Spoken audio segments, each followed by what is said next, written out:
संभल से जतिन इस वक्त हमारे साथ जुड़ रहा है। जतिन, एक तरफ लगातार खुदाई का काम जारी है, एक तरफ वहां पर लोग दर्शन श्रद्धा के साथ पहुंच रहे हैं दर्शन करने के लिए भगवान के, वहीं दूसरी ओर मस्जिद में बिजली चोरी का मामला और मुकदमा दर्ज कर लिया गया है।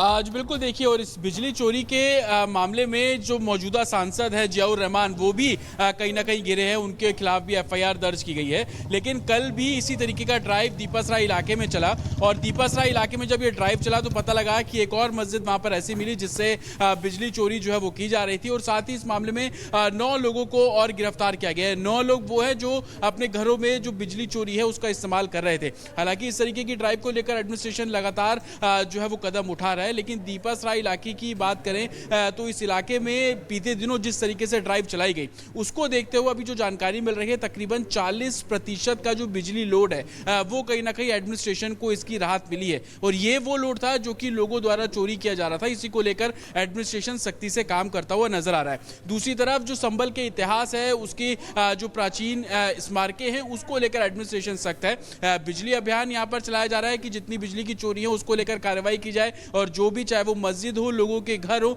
या कोई और संस्था हो, हर किसी पर जो कार्रवाई है वो करने की बात की जा रही है। 1500 से भी ज्यादा एफआईआर अभी तक इस पूरे मामले में की जा चुकी है बिजली चोरी को लेकर। और कल जिस तरीके से सांसद के घर का मीटर उन्हीं के प्रतिनिधि के सामने खुलवाया गया, और उसमें भी जो सोर्सेज बता रहे हैं कि टेम्पर हुआ था, और इस मामले में जानकारी सांसद और उनके परिवार को दे भी दी गई है। लेकिन बिजली चोरी संभल में एक बहुत बड़ी समस्या है, उसको लेकर जो काम है वो किया जा रहा है। लेकिन दूसरी तरफ आज का दिन संभल के लिहाज से महत्वपूर्ण इसलिए भी है कि बिजली चोरी को लेकर तो ड्राइव चल रही है, कार्रवाई की जा रही है, लेकिन दूसरी तरफ जुम्मे की नमाज होनी है, उसको लेकर भी मैं जल्दी से आपको तस्वीरें यहाँ पर दिखा दूं। शाही जामा मस्जिद के बाहर हम खड़े हुए हैं, पुलिस का पहरा यहाँ पर आपको साफ तौर पर आगे भी जानकारी आपसे जतिन लेते रहेंगे। फिलहाल बहुत बहुत धन्यवाद आपका इस तमाम जानकारी के लिए। लेकिन अब बात कर लेते हैं उस बांके बिहारी मंदिर की जिसमें दर्शन करने के लिए, पूजा अर्चना करने के लिए बड़ी संख्या में आज लोग पहुंचने वाले हैं। दरअसल बावड़ी के पास मिले बांके बिहारी मंदिर में पूजा अर्चना का दौर जारी है। आज भी लोग वहां पहुंच रहे हैं पूजा अर्चना करने के लिए। खास तौर पर मंदिर की साफ सफाई की गई है क्योंकि आज वहां पूजा अर्चना के लिए विशेष कार्यक्रम रखा गया है। रिपोर्ट देखिए।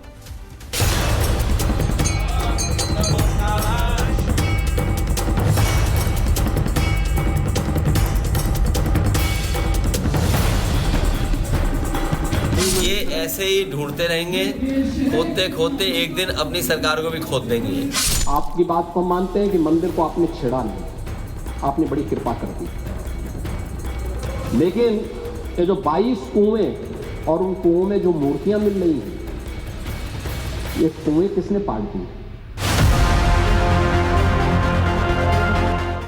सियासी वार और पलटवार के बीच संभल की धरती से सनातनी सबूत हर रोज मिल रहे हैं, जहां हर रोज नए ऐतिहासिक कूप मिल रहे हैं, धार्मिक और सांस्कृतिक तीर्थ क्षेत्र मिल रहे हैं, असंख्य सनातनियों की आस्था पर हुए प्रहार के प्रमाण मिल रहे हैं। तो जामा मस्जिद के इर्द गिर्द सनातन के और सबूत जुटाने की तलाश तेज हो चुकी है।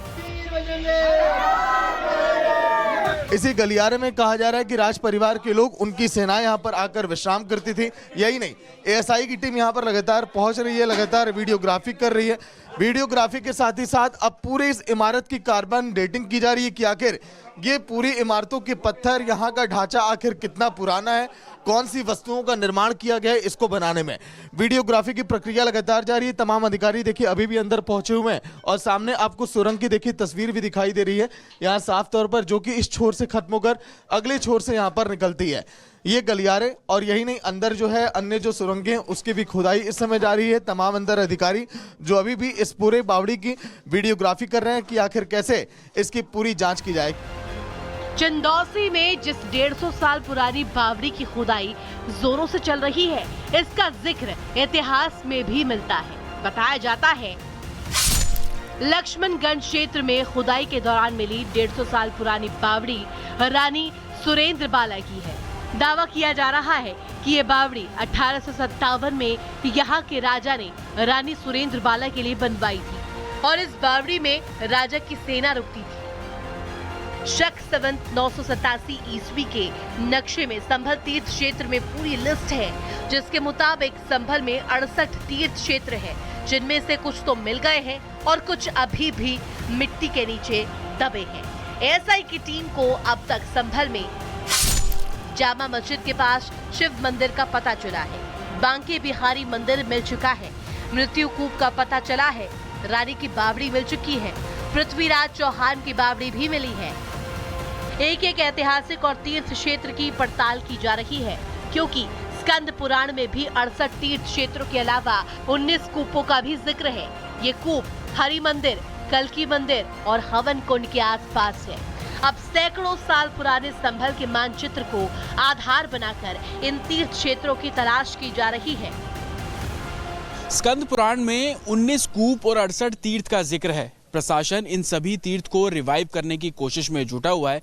साथ ही 19 कूपों की पहचान कर, उसकी खुदाई कर और उन कूपों को पुनर्जीवन देने का जो काम है वो एडमिनिस्ट्रेशन द्वारा किया जा रहा है। लेकिन इस अभियान के बीच में तमाम वो पुराने प्राचीन मंदिर भी अब संभल में सामने आ रहे हैं, जिनके कपाट कई दशकों से बंद थे, जिसमें से एक जिसको शिव मंदिर बोला जा रहा है, कार्तिकेश्वर महादेव मंदिर बोला जा रहा है, जो कि 46 साल बाद उसके कपाट प्रशासन द्वारा खुलवाए गए।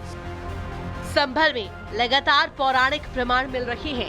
सारे साक्ष्य सरकारी दस्तावेजों में दर्ज हो रहे हैं, लेकिन संभल में खोजे जा रहे सनातन के सबूत सपा मुखिया अखिलेश यादव को परेशान कर रहे हैं। इसलिए अखिलेश लगातार खुदाई की खिलाफत कर रहे हैं।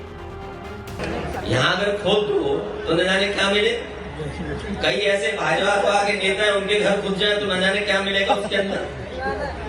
भाजपा के नेताओं के भी घर खुद जाएं तो न जाने क्या मिलेगा उसके अंदर। दिसंबर के सर्द मौसम में संभल पर होती जांच पड़ताल और सियासत से सियासी टेम्परेचर हाई है, लेकिन पुलिस के लिए भी चुनौतियां कम नहीं है, क्योंकि आज फिर जुमा है। पुलिस को आशंका बनी हुई है कि कोई अराजक तत्व कहीं से भड़काऊ तकरीर न देकर हालात खराब कर दे, इसलिए पुलिस भी अलर्ट मोड पर है। Bureau report, Republic Bharat.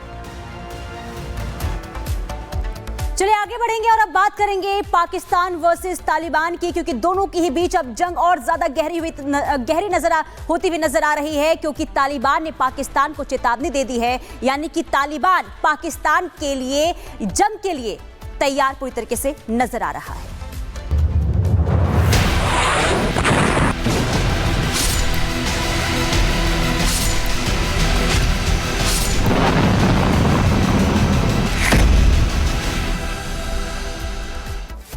और इसी बीच बड़ी खबर बता दें, पाकिस्तान से अब आर पार के लिए तालिबान तैयार है और तालिबान ने 15,000 लड़ाकों को सीमा पर तैनात कर दिया है। तो पाकिस्तान से बदला लेने की तैयारी में तालिबान, और यही वजह है कि सीमा पर लड़ाकों की तैनाती तालिबान की तरफ से कर दी गई है। पाकिस्तान के खिलाफ जंग की तैयारी में अब तालिबान नजर आ रहा है। पाकिस्तान की बमबारी से इस वक्त तालिबान भड़का हुआ है और खुले तौर पर चेतावनी दे दी गई है। जो पाकिस्तान ने कदम उठाया है उसका बदला